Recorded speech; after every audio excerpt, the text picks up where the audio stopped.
Y para mi sorpresa, cualquier vendedor de la empresa ganaba más que yo. Todos ganaban más que yo.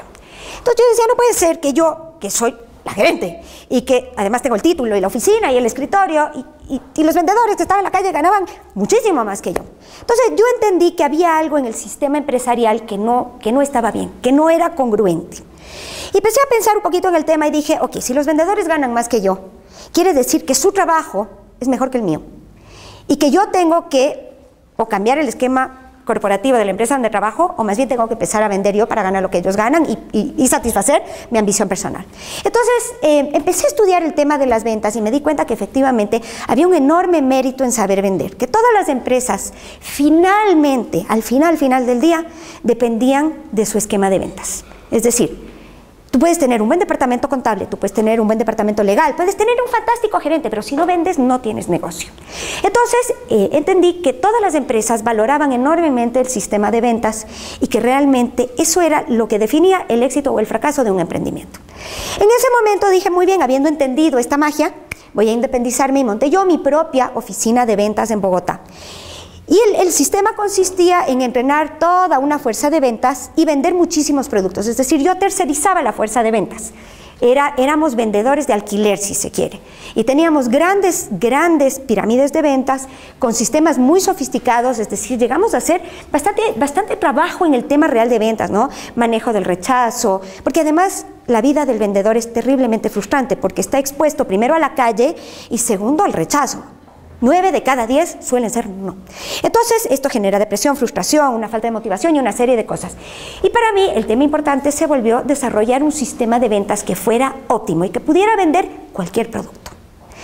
Era muy joven yo y, por supuesto, no tenía miedo y me lancé al agua y tuve muchísima suerte y desarrollé una fuerza de ventas que fue realmente exitosa, lo cual a su vez me permitió vender ese negocio cuando tomé la decisión de venir a Ecuador.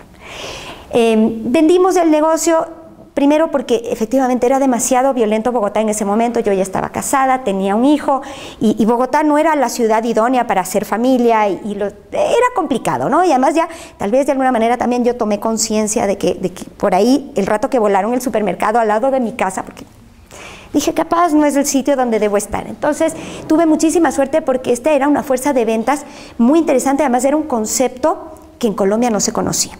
Es decir, tener esta fuerza de ventas estructurada, con orden, con motivación, con una serie de técnicas, porque esto tiene su ciencia, ¿no?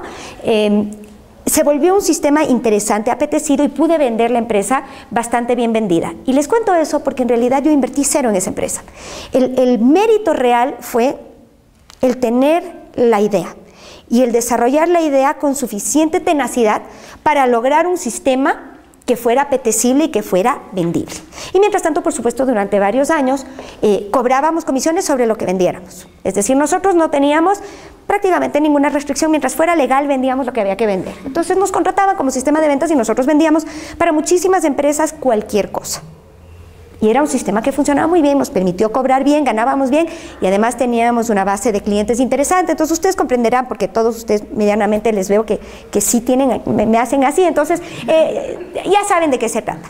Entonces cuando decidí venir a Ecuador con mi marido y un bebé de 1 año, llegué a Ecuador y verdaderamente Ecuador no permitía trabajar este mismo sistema de ventas de aquel entonces, porque era un Ecuador muchísimo más pequeño, les hablo 15 años atrás, con mercados más reducidos, no había la apertura a tercerizar un montón de cosas. Entonces yo entendí que ese no era el camino, que yo había tenido esta gran idea en Bogotá y que me había funcionado bien, que me había permitido recoger algo de platita, pero que en realidad no era transferible. Cuando llegué a Ecuador, me daba las vueltas, ¿no? Me daba golpes de pecho porque decía, a ver, ¿y ahora qué hago, no? Y además yo había traído un marido colombiano que vino bajo presión y tenía yo este bebé y además aquí el fútbol era malo y entonces mi marido me gritaba porque había dejado a su Millonarios y a su Medellín y yo no tenía fútbol para ofrecerle y no sabíamos qué hacer en Ecuador. Y entonces, claro, entré yo en un proceso de pánico porque la duda, que me imagino que es la duda que todos los emprendedores en algún momento tenemos, es, ¿trabajo para otros o monto mi empresa? Y me imagino que todos ustedes han pasado por esa duda porque ese es el mayor dilema de cualquier emprendedor. ¿Voy a lo fijo y asumo las seguridades y las restricciones de un trabajo fijo? ¿O hago un emprendimiento propio con 0 garantías, con muchísimos riesgos, pero con un potencial de tener lo mío, lo propio y sin límite de ganar, ¿no? Me imagino que todos de alguna manera han pasado por ese proceso, porque ese es verdaderamente el meollo del asunto. Por eso la gran mayoría de la gente decide no tener su propio emprendimiento, porque el riesgo es muy grande, porque la ansiedad es muy grande, porque efectivamente gran porcentaje de los emprendimientos fracasan, y entonces se vuelve un tema de muchísima duda, porque si uno tiene responsabilidades económicas y tiene una familia que sustentar, no es tan fácil. Pero bueno, finalmente, en este dilema de si sí trabajo o no trabajo, busco trabajo, hago una empresa, en fin, tuve la enorme suerte, y esto es tal vez la primera gran lección que yo les quiero comentar, de que tengo un marido fantástico, que me dijo: de ninguna manera te vas a emplear. Lo cual yo hasta el sol de hoy le agradezco y le agradeceré enormemente, porque si él me hubiera dicho: es importante que tengas la seguridad de un ingreso, a lo mejor yo hubiera buscado un empleo.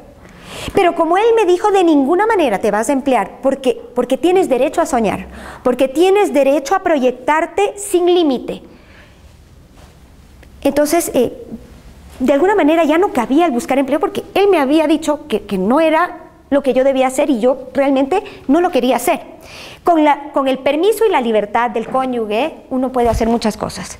Entonces, la primera gran lección que yo quiero compartir con ustedes, me imagino que la gran mayoría de ustedes ya están casados por la edad, es: tu cónyuge es fundamental en el desarrollo de tu emprendimiento. Si tú tienes un cónyuge que te respalda, que te ayuda, que te acompaña, porque hay momentos durísimos, hay momentos de dolor, hay momentos de frustración, hay momentos de fracaso. Si tú tienes un cónyuge que te respalda, que te entiende y que está dispuesto a ser parte de este proceso contigo, tus chances son muchísimo mejores que si tú tienes oposición en tu propio cónyuge. Entonces, la primera decisión que uno debe tomar, por supuesto ustedes ya están viejotes, entonces ya no les afecta, pero los de este lado sí, hay que entender que la pareja es uno de los elementos del emprendimiento.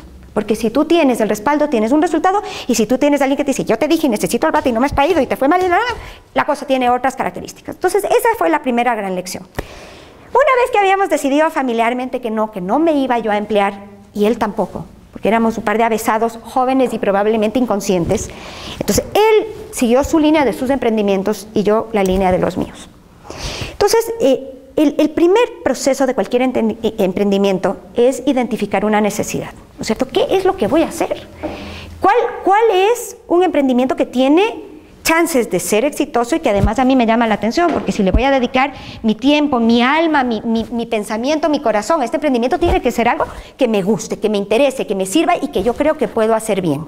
Eso también mejora los chances del éxito. Si estamos haciendo algo que nos gusta, o que podemos llegar a amar, porque no necesariamente uno empieza amando lo que hace, pero sí es muy importante llegar a amar lo que se hace, porque tienes que dedicarle muchísimas horas.